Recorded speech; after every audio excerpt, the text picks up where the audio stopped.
Okay.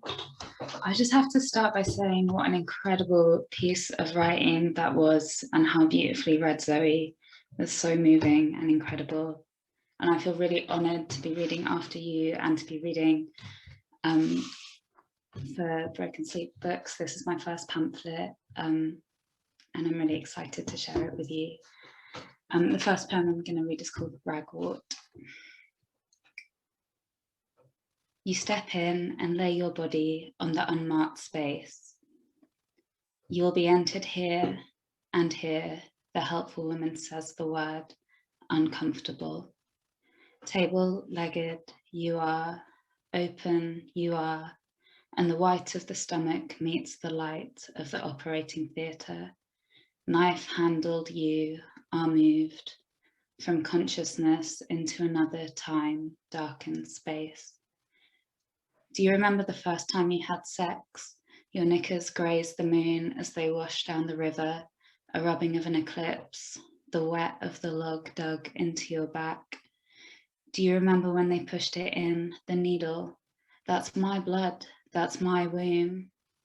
You came across a plant covered in black and yellow caterpillars. They live on the plant because it's poisonous. It is your job to pull the plant up. You are guilty as a Scorpio, blood-handed, the limpness of the supple leaves and you, ragged, the white of the stomach below meeting that dog-handled space. The next poem is called More Than Two Ways to Skin a Cat. Rediscover the body through the body, rediscover the body through the mouth. I discover what I've let them do to me, some pain, some bliss, the pain of the plunge, the endless going on, carrying on with it. Walking one of the many violent paths, walking with new eyes molded on me by her mouth, her fingers, by the space held between words and mouths. The black cat stretching the path, licking the wound is not an omen. You follow the wrong path and she disappears, leaving paw prints plunged in the mud. The fur shed like old clothes by the bed suggest looseness. Pink entrails are folding beneath the surface.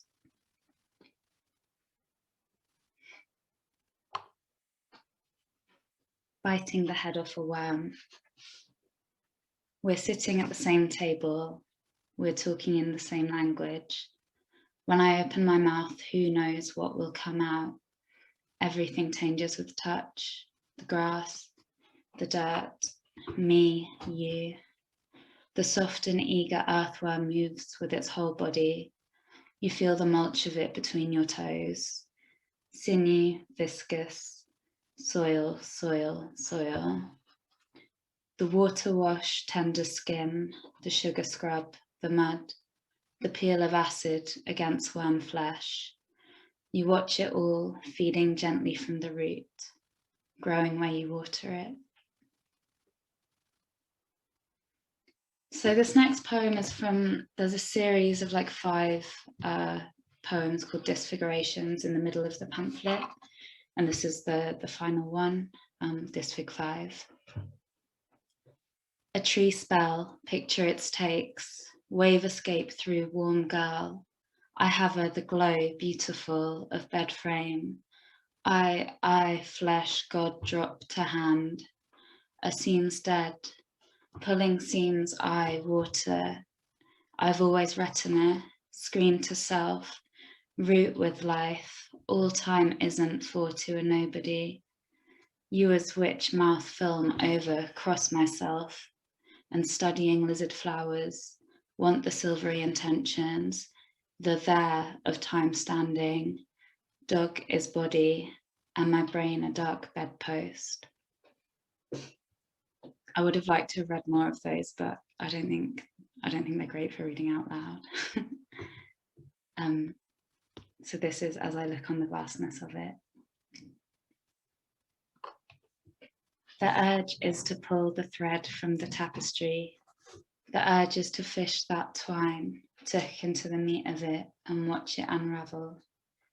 The plunging and pulling of my finger in the blue. I confess I wanted to destroy it. It says, I bear witness. It's there in writing. I am at the confessional. I am at the police station. I am the girlfriend on the park bench, having the conversation I don't want to have.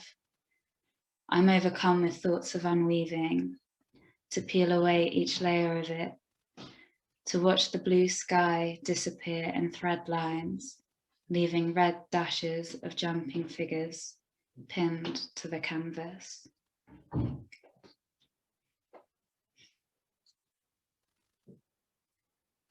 So this next one is it's kind of a different tone to a lot of the other ones that I've chosen to read out now. And I hope you'll bear with me through it. I'm just gonna go. It's called Delete Everything. Me and you in bed, you watching YouTube, me reading. The placeholder in my book is a photo of you smoking. It is a photo you hate. The book I'm reading describes a graveyard in Nice, presenting its strange reflections and lack of decay. It is about the universal nature of heartbreak, the clean solemnity of the stone. A poem of a peer describes a graveyard in Paris. She's writing about love and strange beauty. What they're really writing about is money. I look on my childhood, the closed down Earl of Leicester, Chinese takeaway, Asian grocers, closed down blockbusters, Turkish barbers, with new eyes, when my friend told me she won't walk down Dereham Road alone. The cemetery bridges the gap between Dereham and Earlham Road. On the other side is a collection of organic grocers, pizzerias, and a shop that sells soap made from hemp. I meet you in the cemetery in 2017, when there was 6 inches of snow icing the graves. I have heard there is a flasher in there and a herd of muntjacs. I went to France once in my ex-boyfriend's family's caravan. I remember a giant baby bough, peeling the thick red wax, the novelty of cutting into it with a knife. The placeholder in my book is a photo of you smoking. It is a photo you hate. On Instagram, you've posted a picture of me. I've been thinking about how a photo is the same as a corpse, time stopping there and you gone. I have been thinking about what it means to make someone into an object, about looking in lack. I keep this in mind as I navigate things I'm reading and the conversations I'm having. Confusion at university when I mention a council house. On the way to Lidl, I am listening to music on your phone. You've given it to me because I have no data left. With this, you're saying, I love you. I think of the intertwining roots of separate trees which share nutrients and warnings of danger. I'm relieved to speak the same language. I'm trying to spend less time on my phone. I'm wary of the algorithm. In the rainforest, there is a fungus which invades the brains of ants, causing them to climb up the canopy to a place that the fungus will thrive. Here the ants lock their jaws into the trees and the fungus blooms in an ejaculative antennae through their head, killing the ant and releasing the spores to allow the fungus to grow. There is a theory humans are the sex organs of the algorithm, causing it to grow exponentially. Do I have to give to Zuckerberg to give to you? I read to turn off all notifications on my phone. I read to allow myself only 15 minutes of social media 2 times a week. If I cannot manage this, delete everything. I am happy that you've posted a picture of me. Does writing you into a poem do the same thing as taking your picture? This boy said an image of a lesbian smoking a cigarette symbolizes the phallus she lacks and her inability to properly satiate her desire. He said that because Plato's table changes and stays the same, currency is real and gender is concrete. I have faith in the pleasures of the human body. The world is a strange and unusual place. I think exponential growth is a cause of concern. I believe in the meaninglessness of the human body. I believe in the magic of intention. I believe in the possibility of a different world. I want to let you know how I feel. I want to give you a gift. Does writing Paris into a poem represent a love I will never know? I'm happy you posted a picture of me.